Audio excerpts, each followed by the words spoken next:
सबु ओडिया घर प्रिय सुखुआराई आउ सबु ओडियांकर अति प्रिय सुखुआराई आपण मैंने बहुत थर तो घरे बन खाई बस एमती थे बनातु कंसे जगह दुई कंसा पखाड़ खाई आ गरम भात सहित तो आहरी मजा आसो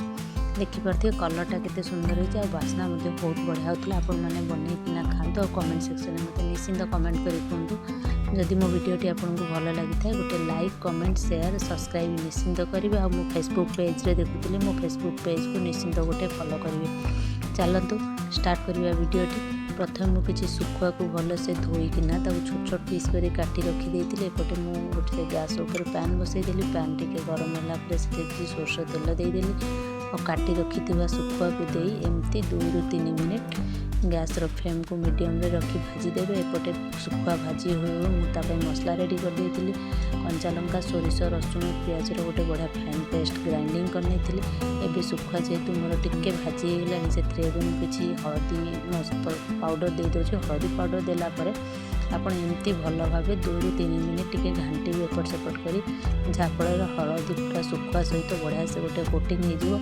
सुखुआटा बस आम घर तैयारी सुखुआ थिला तो से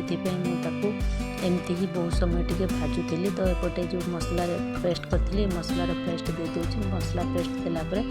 एमती ही भल से टे ऊपर तल कर भल से घाटी देवे। घाटिला कौन हम ना सुखुआ सहित मसलार गोटे बढ़िया जो फ्लेवरटा पूरा भल से मिसीज जहाँफल बास्ना तो बहुत बढ़िया भल आसूला जेहेतु सोरिष दिहला से आउ कंचा लंका दिहला तो बास्ना बहुत बढ़िया आसूला। एवं देखिपे जो मसला टिके भाजी होगला मुझे किसी काटी रखी टमाटो को दे दूसरी टमाटो टी क्वांटिटी अधिक देवे जेहेतु सुखुआ कर माने आंबिला रही भल लगे तो मुझे किसी काश्मीर रेड चिली पाउडर आउे किसी हलदी कलर पाई आउ अल्प किसी पानी देती कहीं जेहेतु आप घर तैयारी सुखुआ थिला तो पानी देदेला सुखुआ टिके फुलीगला। एबे 5 मिनिट पर देखो मसला बढ़िया से कषि होती पानी आ बिल्कुल ना पानी आपण हिसाब रखिपारे। मु तो जी निहाती दरकार से रखी।